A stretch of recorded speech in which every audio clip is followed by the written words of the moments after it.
Now for global business updates, Rotus Oddiri joins us. Good morning, Rotus. Good morning, Dr. Basi. Good morning, Ayo. Good morning. Good morning, Rufai. Good morning to all our viewers. Yeah, so fantastic. Yeah, I mean, look, it's still this is like what, the third day now.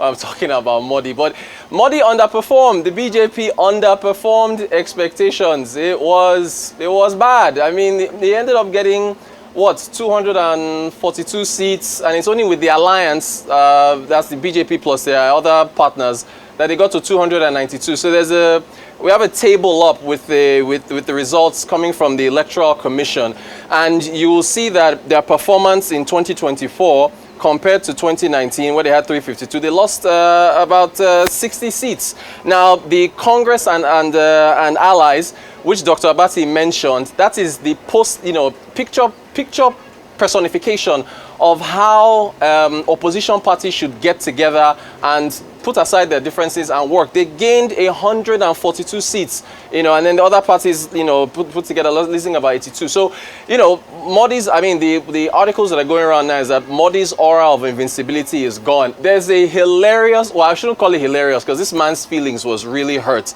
A video that's gone viral on social media. I think this video has about, as I last checked as of yesterday, had about 400,000 views. There's a gentleman called Pradeep Gupta. He is a pollster. His job, I think the name of his company is Axis India.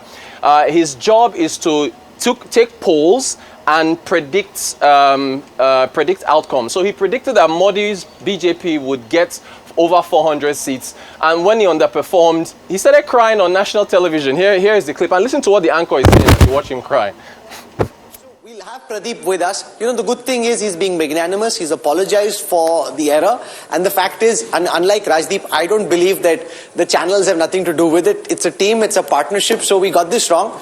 Make no mistake about that. But, he worked really hard. 4 times he went into this poll. So we thank you for your effort. And you win some and you lose some. He still has a fabulous track record in terms of polling. Now you made him, oh God. No, but the thing is, listen. You get it all Pradeep, come on. Here's the thing. Here's the thing. In life you can't get all right. Okay, in life you can't get all right.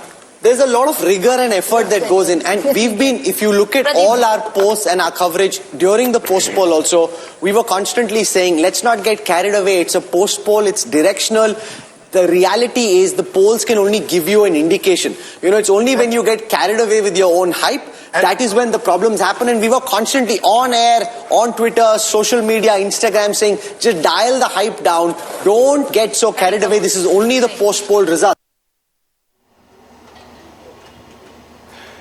Don't get carried away. And listen, I'm going now to the UK now. I think this is how serious some people take their jobs.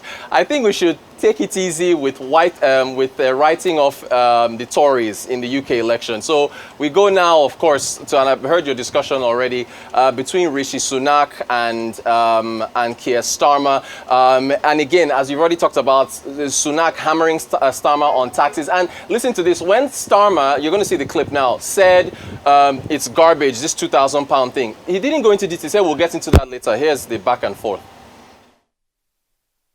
I know we're going to hear a lot about the past in this election, but this election is about the future. This election is about the future, and I'm clear that I'm going to keep cutting people's taxes, as we now are.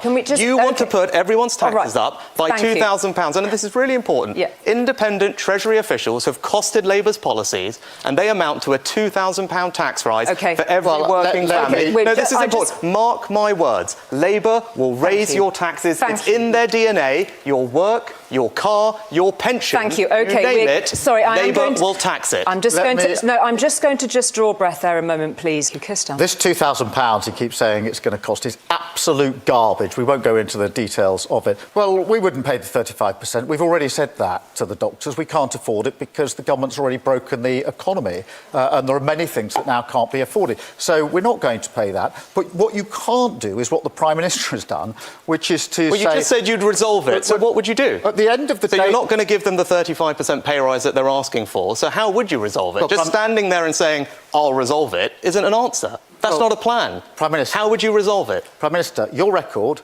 is... Well, no, how would you resolve it? You want to be Prime Minister. how would you resolve the strike? I wish he had how would you resolve them? I wish he had as much to say when Liz Truss was crashing the economy. Could you answer Rishi Sunak's point, please, Keir Starmer? Well, I will when I can get a word in edgeways. His record is of saying, I'm not going to get in the room to negotiate. And what have we got? Yeah. Hey, it's as it's been said, it's easy to be criticizing until you are asked, what it is that you're going to do. So look, I mean, I know the polls are showing, but as you saw in that previous clip, don't get carried away with the polls. Look at the YouGov poll, which I'm saying don't get carried away with polls, but the snap instant reaction to the YouGov poll, as I think Dr. Bhatti already mentioned this, 51% for Sunak, and 49% for Starmer. Although there were some sub polls, like who do you trust more, and who sounds like they keep more in touch with the everyday man, and Stirner did better. But at there was one more poll that said who is more prime ministerial, and Sunak came out at 43%, Stirner came out at about 40%. So look, I don't know. We'll see. I agree a lot to what Rufai said earlier. Stirner just sounds like he just wants to criticize. When he was put on the spot, he didn't have any plans. And British people are very particular. Yes, it may be a protest vote against the Tories, but if the alternative is somebody who just wants to be a protest person and doesn't want to tell you what they want to do, we all thought Brexit was not going to pass, right? All the polls said Brexit was definitely not going to happen.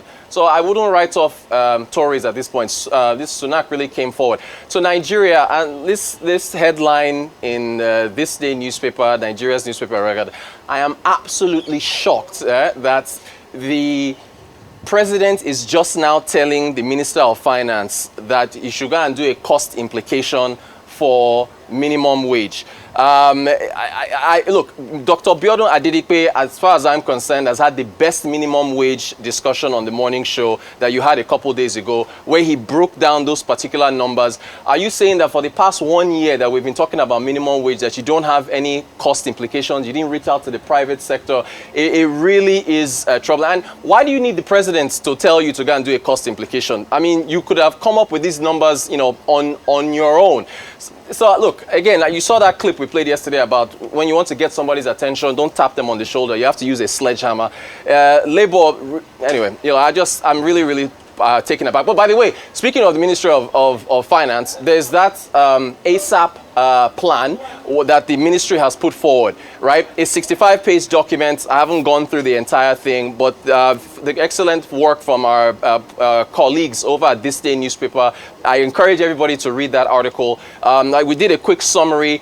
It's not just about what the plan is asking for, what is putting forward for the president, put by the ministry. It is also the issues. And if you look there, again, following Minister of Finance Edu's TV interview, where he admitted that fuel subsidies are still an ongoing issue. In that ASAP plan that he puts forward, it highlights the fact that fuel subsidies in 2024 are still going to cost 5.4 trillion naira, right? Even with the subsidy removal. So it tells you the degree to which subsidies have been costing Nigeria money. It also highlights Empower, 1.5 trillion naira to Gasco and the Gencos, right? And then also now prescribing a 1 trillion naira stabilization fund for manufacturing. So you're going to spend 5.4 trillion naira on subsidies, and you are now also putting forward 1.5 trillion. As I said, remove the entire thing. You can then have enough money to be able to address all the other fiscal issues that you want to address. They also, in that ASAP report, pointed out that there is a revenue shortage. The revenues in Nigeria for January and February have underperformed because of oil production, because of underperformance with oil production. So there's a lot of holes here that have to be filled. And by the way, since we're talking minimum wage, if you do Control F on the document and search for minimum wage, there's nothing there. So I would have thought again that cost implications for minimum wage would have been there. So all right, that's essentially our report. Obviously, when I was saying it this morning, it's obvious they didn't iterate the costing. It's just pure and simple. Maybe probably the calculation they did for the 9.5 trillion was just to be able to make a quick case then. But they are not iterating the costing across many scenarios. But the truth has to be said. So obviously, El Rufai was right. That's what it means when he was saying that something even cost more than the 3 trillion we're paying before. He was absolutely right. And that's the problem we keep talking about. The fact that we're not planning properly. And when you don't plan properly, you you get into problems. That's just like what's happening in the UK. That's just like what's also affecting Modi as we speak. They keep banging in my ear that we need to go. I think we need to run now. Okay, just before we go, I reserved comments on India and the effect that this electoral outcome has had. The Nifty, 50 is down by 5.97%. The Sensex on the stock exchange is down 5.74%. The biggest loss running into $371 billion in 4 years. So you see this connection between politics and economy. But as I said earlier on, Modi has made history. The second, Indian Prime Minister to get a third time in office after Jawaharlal Nehru in 1962. Thank you very much, Rotus.